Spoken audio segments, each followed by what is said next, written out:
정치는 우리의 생활을 규율하는 아주 중요한 규범입니다. 정치는 우리의 공동체의 이상을 현실로 끌어들이는 그러한 기능을 하는 소중한 직업입니다. 저도 정치에서 벗어날 수 없는 그러한 운명이 있는 사람이고요. 저는 제 정치의 시작을 제 조상의 넋이 있는 이곳 충북, 영동, 옥천, 보은, 괴산에서 시작하기로 결심했습니다. 장점이요. 항상 장점이라는 것은 상대방이 있어야지 드러나는 것입니다. 제가 혼자 있는 경우에는 장점이 드러나지 않는 것이죠. 제가 생각하는 제 장점은 제 개인적인 욕구나 제 개인적인 이익을 제 판단의 기준으로 삼지 않습니다. 다른 사람의 아픔을 쉽게 공감한다고 저는 생각하고 있습니다. 실제로 그렇게 살아왔고요. 정치인은 타인의 아픔을 닦아주는 직업이기도 합니다. 그 역할을 충실히 할 수 있을 것으로 믿고 있습니다. 실제로 제가 지난 17년간 변호사 생활을 했는데 그 기간 동안에 많은 의료인들을 만났고 그분들의 아픔을 다 들어왔습니다. 그리고 무리 없이 그분들에게 실제로 고맙다는 말씀도 많이 들었습니다. 또한 실제로 직업 영역에서 제가 일을 함에 있어서도 제 이익을 위한 일도 있었지만 실제 대부분의 소중한 일들은 국가를 위한 일, 서민을 위한 일들을 훨씬 더 오랫동안 했습니다. 예를 들어 저는 지난 6년 동안 한국전력공사를 상대로 누진제 정기요금 소송을 진행해 왔습니다. 제 개인적으로는 아주 힘든 일이었습니다. 6년 동안 밤을 샌 날이 수개월 이상 되었고 전국 14개 법원에 제가 소송을 진행해 왔고 제 개인적인 지출도 매우 컸습니다. 수억 원의 빚을 지기도 했었고요. 하지만 저는 포기하지 않고 지금까지 이끌어 왔습니다. 지금 현재는 대법원의 판결을 앞두고 있는데 제가 할 수 있는 모든 일은 다 마쳤습니다. 제가 그 일을 다 마쳤기 때문에 지금 국회의원에 출마하는 것입니다. 제가 바라는 세상은 삶의 기본 조건이 균등한 세상을 꿈꿉니다. 여전히 지금도 우리는 삶의 기본 조건이 흔들리는 세상에 살고 있습니다. 저는 보다 균등한 세상, 균등한 삶의 조건이 충족될 수 있는 세상으로 저는 제 역할을 해보고자 합니다. 일단 저희 지역은 지금 4개 군으로 구성되어 있습니다. 지금 말씀하신 것처럼 보은군, 옥천군, 영동군, 괴산군까지 아우르고 있죠. 이 4개 군의 면적은 대략 서울의 4.5배가량 된다고 합니다. 충청북도의 절반가량이나 되는 아주 광대한 지역입니다. 그런데 이 광대한 지역은 이 4개 군이 서로 소통하지 못하고 그 각 군별로 별도의 생활군을 이루고 있습니다. 그만큼 이 군민들의 요구와 현실적 필요가 전부 다른 지역들입니다. 제가 각 군을 다닐 때마다 저희 국민들의 요구를 전부 다 듣고 있고요. 그 대안을 계속 마련 중입니다. 예를 들어 보겠습니다. 저희 이 4개 군의 가장 큰 현안은 인구가 지속적으로 감소된다는 것입니다. 이렇게 넓은 지역에 현재 인구는 17만 밖에 되지 않고 그나마도 인구가 계속 감소해서 지역 소멸의 위험 단계에 이르렀습니다.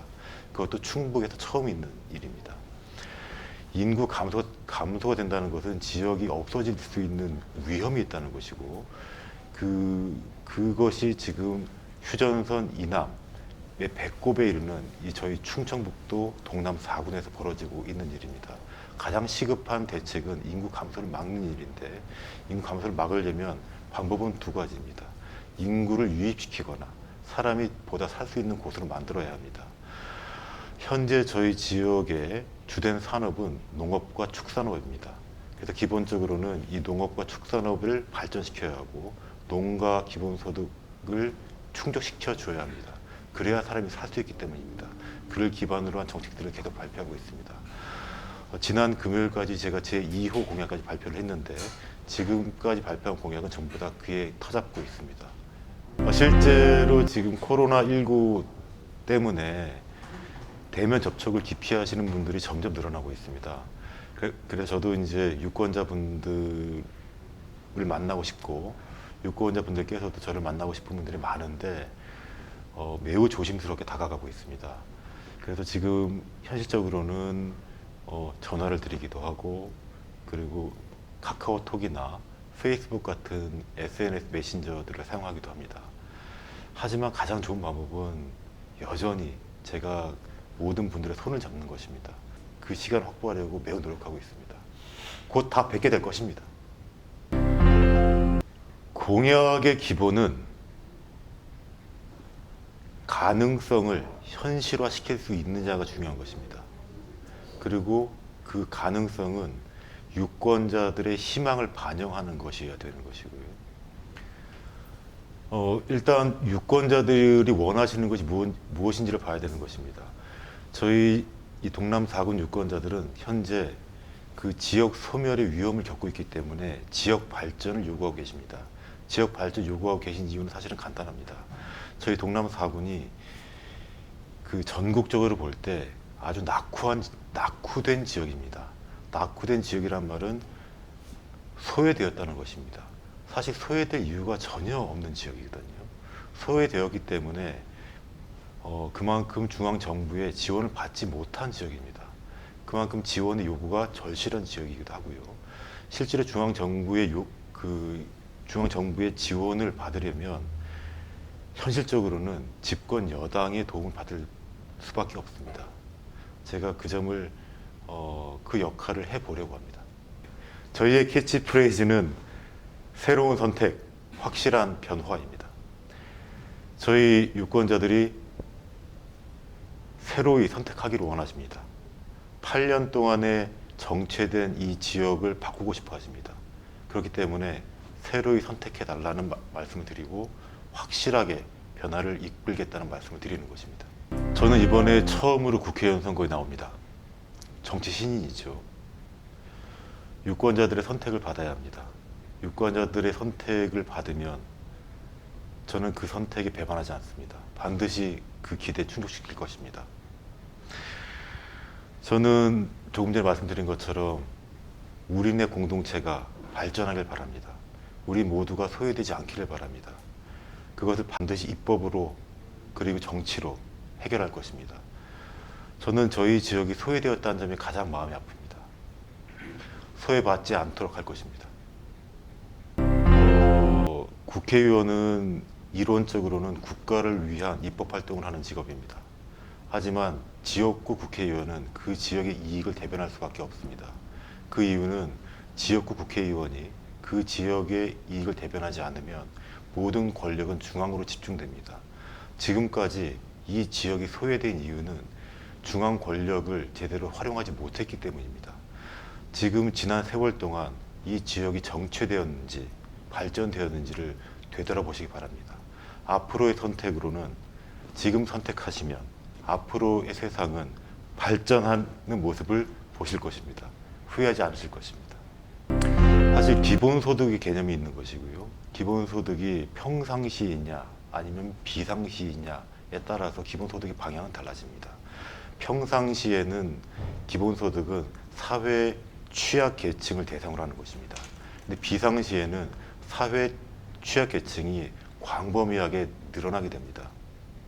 조금 쉬운 말로 말씀을 드리면 지금 현재 이 코로나 사태와 같은 이런 비상사태 때는 온 국민이 취약계층으로 떨어질 수 있다는 것입니다.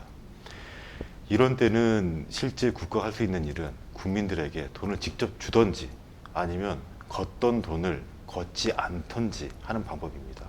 돈을 주는 방법으로는 지금 말씀하신 것처럼 재난 기본소득을 주는 것이고 걷지 않는 방법은 세금을 줄여주는 방법입니다.